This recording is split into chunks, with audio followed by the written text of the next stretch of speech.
अस्सलाम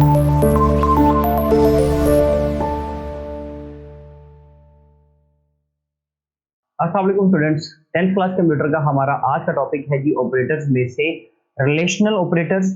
इसके साथ हम लोग पढ़ेंगे इक्वल टू और असाइनमेंट ऑपरेटर के बारे में। उन दोनों का कंपैरिजन करेंगे, उनके लिए कौन से सिंबल्स यूज किए जाते हैं, और इसके अलावा रिलेशनल ऑपरेटर्स के बारे में डिटेल में पढ़ेंगे कि इसमें कौन कौन सा ऑपरेटर इस्तेमाल किया जाता है और उनकी आउटपुट हम लोग कैसे देख सकते हैं।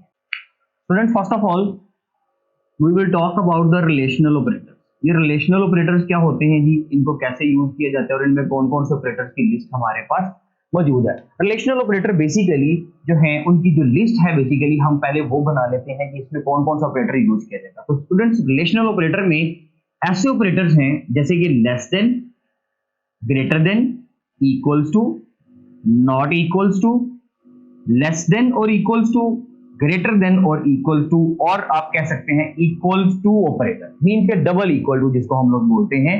ये कुछ ऑपरेटर्स हैं हमारे पास जिनको हम लोग रिलेशनल ऑपरेटर कहते हैं। ये रिलेशनल ऑपरेटर जो हैं बेसिकली ये क्यों यूज किए जाते हैं? These are used to compare the values. दो वैल्यूज को कंपेयर करने के लिए हम लोग रिलेशनल ऑपरेटर इस्तेमाल करते हैं। फॉर एग्जांपल मैं यहां पे लिखता हूं जी a लेस देन b, तो बेसिकली इन दोनों का कंपैरिजन चल रहा है कि a की वैल्यू क्या b से छोटी है, या हम लिख देते हैं जी b इक्वल्स टू c, क्या b और c की वैल्यू सेम है, b not equals to d, b और d की वैल्यू सेम नहीं है। मींस कि हर बार हम दो वैल्यूज का कंपेयर कर रहे हैं कि भाई एक छोटी है दूसरी बड़ी है, एक बड़ी है दूसरी छोटी हो गई, या वो दोनों इक्वल हैं या वो इक्वल नहीं है। इस तरह की डिफरेंट टास्क परफॉर्म करने के लिए हम लोग ये वाले रिलेशनल ऑपरेटर्स की लिस्ट को इस्तेमाल करते हैं। और इसमें याद रखिएगा स्टूडेंट्स कि ये दोनों ही ऑपरेंड्स हैं और वैलिड ऑपरेंड्स होने चाहिए। मींस कि यहाँ पर एक्सप्रेशन भी हो सकता है वैसे तो, मींस कि आपने यहाँ पे लिख दिया जी x माइनस वाई, ये एक एक्सप्रेशन है, वैलिड एक्सप्रेशन है डेफिनेटली। लेस देन z, तो ये बिल्कुल ठीक है। आप एक साइड पे आप ऑपरेंड यूज कर रहे हो सिंगल ऑपरेंड, और यहाँ पर आप ऑलरेडी जिसमें two operand with a single operator use हो रहा है, मींस एक एक्सप्रेशन बन गया। तो एक एक्सप्रेशन को भी किसी ऑपरेंड के साथ भी इस्तेमाल कर सकते हो, कैलकुलेट कर सकते हो। लेकिन स्टूडेंट इसमें एक चीज जानने वाली ये है बेसिकली कि जो भी कंपैरिजन आप करोगे, रिलेशनल ऑपरेटर बेसिकली क्या करेगा कि बूलियन अलजेब्रा के अकॉर्डिंगली आपको उसका आंसर प्रोवाइड करेगा। मींस कि आप जो भी यहाँ पर कंडीशन या एक्सप्रेशन लिखते हो, उस एक्सप्रेशन का जो आंसर आएगा, यानी कि जो उसका फाइनल आंसर होगा वो 1 या 0 में होगा। मींस कि आप ये कह सकते हैं कि या वो ट्रू होगा या वो क्या होगा, फॉल्स। तो वो ट्रू या फॉल्स में आंसर देता है, क्योंकि इसका कोई सिंपलीफाइड आंसर नहीं होता। अगर मैं यहाँ पे लिखता हूँ 2 लेस देन 3, तो यस ये बिल्कुल कंडीशन ट्रू है जी, 2 जो है वो लेस देन 3 है, 2 जो है वो छोटा है 3 से, तो इसका आंसर सही या गलत में होता है। इसका आंसर ये नहीं होता कि जिसका आंसर आ जाएगा 1 0 a b c, ऐसा कुछ नहीं होता। तो कोई सिंपलीफाइड आंसर नहीं मिलता, बस ये होता है कि आपका जो आंसर है वो ट्रू या फॉल्स के जरिए से उसको जज कर लिया जाता है। तो कोई भी वैल्यू को आपस में कंपेयर करने के लिए और उसके बारे में ये बताने के लिए ये कंडीशन सही है या गलत है, उसके लिए हम ये इस्तेमाल करते हैं। और वो जो कंडीशन आपकी होनी चाहिए, it will be a valid condition, means कि आप ये कह सकते हैं कि it will be a valid expression होना चाहिए। कोई एक्सप्रेशन ऐसा ना हो कि जिसमें सिंटैक्स एरर हो और जिसमें रनटाइम एरर हो, ऐसा कुछ नहीं होना चाहिए। एक वैलिड एक्सप्रेशन है अगर, तो आप उसको एक कंडीशन बोल सकते हैं, और उस कंडीशन का मींस के उन नंबरों का आपस में कंपैरिजन के बाद आपको एक आंसर मिल जाएगा। जैसे कि उन्होंने एक बुक के ऊपर एक हमारे पास टेबल है 2.3 जिसमें सारे ऑपरेटर्स हम लोगों ने पढ़ लिए। सबसे पहले है जी हमारे पास जैसे कि इक्वल्स टू का ऑपरेटर है, लेस देन का ऑपरेटर है, ग्रेटर देन का ऑपरेटर है, इक्वल्स टू का ऑपरेटर है। नॉट इक्वल्स टू में हम लोग exclamation mark with equal to use करेंगे, क्योंकि बेसिकली एक्सक्लेमेशन मार्क क्या है, ये नॉट ऑपरेटर को ये रिप्रेजेंट करता है। वो इंशाल्लाह हम अपने नेक्स्ट लेक्चर में लॉजिकल ऑपरेटर्स में पढ़ेंगे भी उसको। तो ये नॉट का ऑपरेटर हो गया। नॉट इक्वल्स टू में कंडीशन हम कर लेते हैं जैसे कि 2 और 3 आपस में इक्वल तो नहीं है ना, तो हम यहाँ पे लिख देते हैं जी 2 इज नॉट इक्वल टू 3। तो इसका आंसर क्या है, 2 और 3 आपस में इक्वल नहीं है, तो डेफिनेटली बिल्कुल सही है जी, ये ट्रू है, क्योंकि वाकई एक दूसरे के इक्वल नहीं, आप सही फरमा रहे हैं। तो ऐसी सिचुएशन में हम लोग इस तरह उसका आंसर देंगे, लेस देन और इक्वल्स टू, ग्रेटर देन और equals to, and equal, double equals to. तो ये डिफरेंट कंडीशंस हैं जिसको हम एक टेबल के जरिए से अब हम उसको सोल्व भी कर लेते हैं और इनका आंसर देख लेते हैं जी, इसका आंसर कैसे प्रोवाइड किया जाएगा। स्टूडेंट, सबसे पहले है जी 5 इक्वल्स टू 5, तो जी बिल्कुल 5 जो है वो बिल्कुल एग्जैक्टली इक्वल टू 5 होता है। और इस डबल इक्वल टू के साइन के बारे में भी अभी हम बात कर लेते हैं। तो फिलहाल 5 डबल इक्वल टू 5 यानी कि 5 इक्वल टू 5 का आंसर आ जाएगा हमारे पास टी, यानी कि ट्रू आ जाएगा। नेक्स्ट ऑपरेटर है जी हमारे पास एक सॉरी रिलेशन है 5 इज नॉट इक्वल टू 7। तो स्टूडेंट यस 5 जो है वो 7 के इक्वल तो नहीं होता ना, तो हम इसका भी आंसर क्या देंगे? ट्रू। जी डेफिनेटली ट्रू है। 5 ग्रेटर देन 7, तो 5 ग्रेटर देन 7 नहीं होता, लेस देन 7 होता है, इसलिए ये एक्सप्रेशन का आंसर हम किस में देंगे? फॉल्स में। कि ये इसका आंसर आ जाएगा जी हमारे पास फॉल्स। फिर 5 लेस देन 7 है, यस उसका ट्रू हो जाएगा।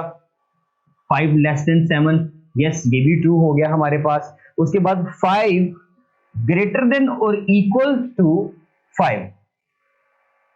अब देखिए स्टूडेंट्स, अब यहां पर आ गई दो condition. We are using the pair of two relational operators. हम यहाँ पे ग्रेटर देन और इक्वल टू को ही यूज करी जा रहे हैं, ठीक है, एक ही एक्सप्रेशन में। तो बिल्कुल वैलिड है, ये गलत नहीं है, आप मल्टीपल ऑपरेटर को यूज कर सकते हो इकट्ठे।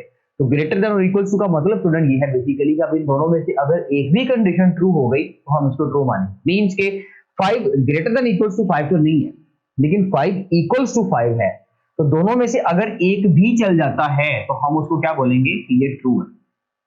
ऐसे ही एक और एग्जांपल कर लेते हैं, जैसे कि 5 लेस देन और इक्वल टू 4। तो स्टूडेंट यहाँ ना तो 5 लेस देन 4 है, ना 5 इक्वल टू 4 है, तो यहाँ पर तो दोनों ही कंडीशन फॉल्स है, तो हम इसको क्या कर देंगे? फॉल्स। तो स्टूडेंट ये है बेसिकली रिलेशनल ऑपरेटर और इनके काम करने का जो असूल है, जो तरीकाकार है, वो भी बेसिकली यही होता है, जिसमें आंसर हमें इस तरह से एक ट्रू या फॉल्स की सूरत में मिलता है। इसके अलावा स्टूडेंट नेक्स्ट है जी हमारे पास इसके अंदर एक और ऑपरेटर है, आप कह सकते हैं कि दो ऑपरेटर्स का बेसिकली कंपैरिजन है। असाइनमेंट, जो कि ऑलरेडी हम लोग अपने एक टॉपिक के अंदर पढ़ चुके हैं, assignment and equal to operator. अब बेसिकली हम लोग यहां पर दो ऑपरेटर्स का जरा आपस में कंपैरिजन करेंगे कि भाई इन दोनों में फर्क क्या है।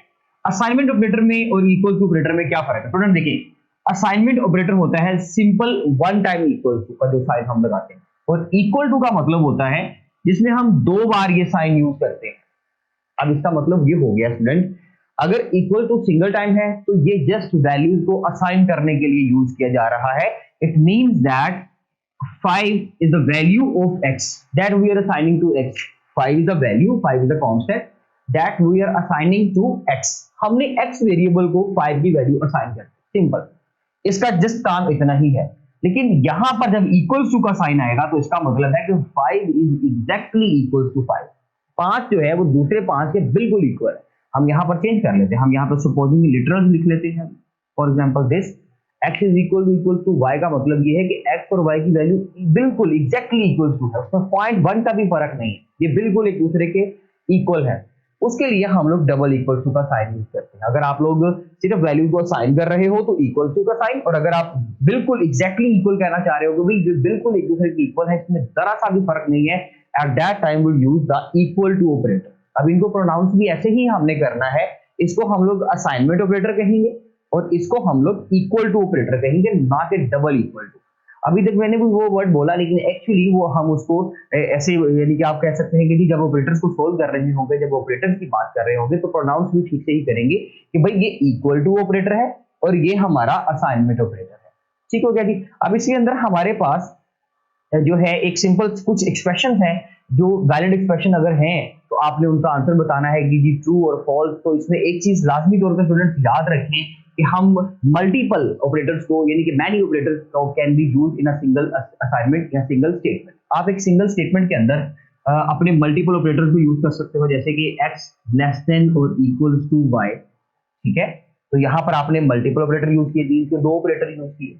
आप लिख लेते हो जी x minus y is not equals to z, तो ये भी ठीक है, बिल्कुल सही है। आपने मल्टीपल ऑपरेटर यूज किया, आपने अर्थमेटिक ऑपरेटर का माइनस यूज किया, आपने नॉट इक्वल्स टू भी यूज कर लिया, तो ये भी सारा पॉसिबल है। मींस कि हम लोग इंडिविजुअली ऑपरेटर को यूज कर सकते हैं, हम उनको आप कह सकते हैं कि कंबाइनली भी, कलेक्टिवली भी इस्तेमाल कर सकते हैं।